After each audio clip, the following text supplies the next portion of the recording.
Okay, so I don't exactly know how you pronounce her surname. I've never known. Amanda Seyfried. Seyfried? Amanda Seyfried. Her name actually popped up during the end credits as one of the executive producers. But, okay, Amanda, hands down, absolutely impeccable, exquisite performance throughout The Housemaid.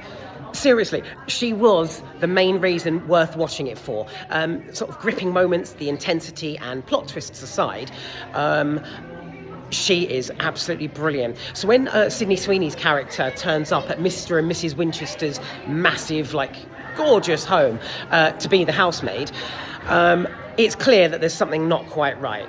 And it spirals, basically.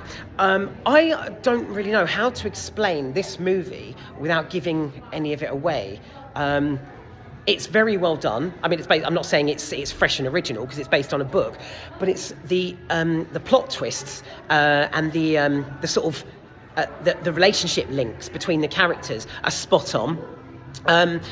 Amanda is brilliant. So right, okay, so that's my main positive. And when Sydney's character arrives, and she quickly befriends her, and then Mrs. Winchester starts unravelling, and the mood swings, and the oh my God, the vicious, the spitefulness, and the anger. It's amazingly done by Amanda. And I was actually thinking throughout this that is it Ted 2 that she's in, where she delivers the comedy and the dramatics. She's such a versatile actress. She is brilliant. Hands down, this is Amanda's film, literally, exec producer. I was very surprised to see Paul Feig's name pop up at the end, because he did Bridesmaids, and this wasn't funny at any point throughout its screen time.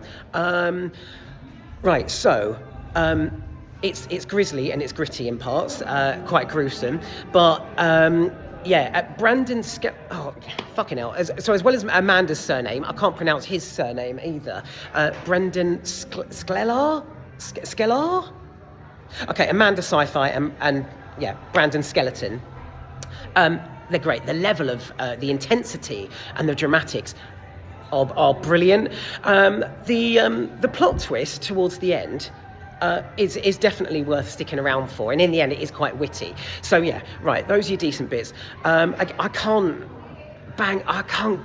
explain it without giving any of the story away, but I will say Sydney Sweeney incredibly miscast. She's now not only is she the same in everything she's in, but she's just so fucking miserable. She's if I did the rest of this reaction Sydney Sweeney, first of all, I'd have to, barely move my mouth whilst delivering any lines whatsoever. And then for the rest of it, I'd have to just be sort of hippie, downtrodden, blah, blah, blah. The poster there, perfect depiction, perfect. She's like that throughout. There's barely any, she barely even cracks a smile. I strongly feel Sydney Sweeney, a different actress could have done such a better job. At the end, just before the credits roll, there's a brilliant little twist that sort of had me thinking, wow, but delivered by Sydney, just fell on its arse. Yeah, she's not great at all, but it's Amanda. Wowzers, woman. Well done. Very well done. So, this is sort of from beginning to end, it is, it's steeped in this sort of sinister atmosphere. There's something not quite right, but which character's got something wrong? It's, God, my throat keeps going. I've got a cold. I woke up with such a sore throat this morning. A Christmas cold, nice. So, it has you questioning, what's, which character's the wrong one, who's the bad guy exactly. But it's not as, I have to say, on the side, so right, you've got some positives there. On the side, this, you see, I read something, I think it was on the Cineworld website, will keep you glued to the screen and guessing right until the end. It wasn't quite like that. It was intriguing and gripping in parts, but it wasn't as addictive as I anticipated. I did expect more in certain ways. again, was that Sydney bringing it down? She was just so fucking soppy and wet. Or sopping wet. Yeah, she's not... No, definitely not. Miscast. But I want to talk about Amanda all the time. Oh my God. Versatility is well, that's an understatement. I mean, she's just spectacular. Now, her mood swings at the beginning of the movie, it's really well done. The way she goes off on, she's screaming, and she's crying, there's like tears everywhere, and she's throwing stuff about, she's on the floor, like smashing things, and then all of a sudden she's like, I told you before we're the best of friends. You know, that just excellent. And I won't bang on now anymore about Amanda, because I you know, well, I bore the shit out of myself as well as you viewers. What else is there? The backing cast. The backing cast are like something from sort of Stepford Wives. They're very when the mothers, a local group of mothers get together, the PTA.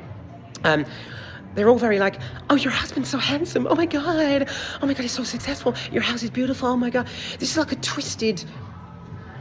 Actually, yeah, it's like a parallel version of Stepford Wives. But actually, I just want to point that out. This would have been Oscar worthy for me personally if it had transpired that, say, Brandon Skellar's character was like controlling his wife or something. Do you know what I mean? Like something twisted, something Black Mirror-y, Stepford-y, so that she was actually a robot that was malfunctioning. Amazing. Unfortunately, yes, it is just pure mood swings. She's doped up on medication. He's got her under complete control, that kind of thing. So it is a sort of, a different level of that. But yeah, it was, I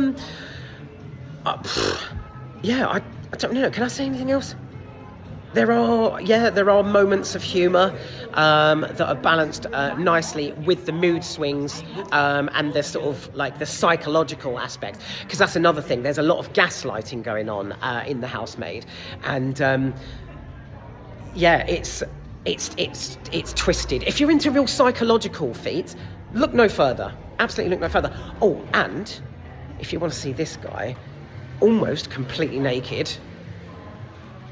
Fucking hell. That is, I didn't know who I fancied more, Sydney or Brendan. Seriously. Jesus, sex scene. Yeah, juicy. So, with a juicy sex scene, delicious twists, and an impeccable performance from Amanda Bynes. Amanda Sci-Fi. Give The Housemaid a go. I suppose there's really only so much they can go with the story because it's based on a book. But Right, I think you've got enough positives there, haven't you? Negatives is Sydney's casting. No, I'm sorry, she just doesn't. She's so fucking miserable all the time. There's no like dynamics there. There's nothing like no distinguishing sort of behaviour, sort of performance. I really don't get the appeal. So that's The Housemaid. Oh, and he pops up, Michelle Marone. Wow, oh my God, he's in something on Netflix that's practically porn. Honestly, if it was VHS, I would have chewed the tape up by now.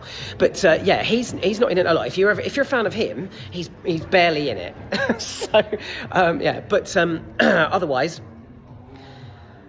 yes, I think I've done a good job here of not giving the story away. You just have to watch it. But, like I say, backing cast, decent. Well done, Amanda. And, there are some parts that are just so twisted and, like, you know, juiced with revenge.